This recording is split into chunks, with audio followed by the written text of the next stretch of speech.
Don't look at other people to judge your road. Don't worry. Take the thing that is most important and prioritize it.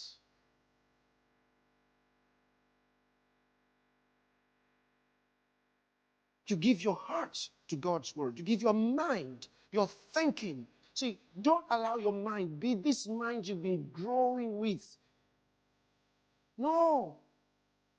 Renew it with the word of God. In other words, exchange your way of thinking for his way of thinking.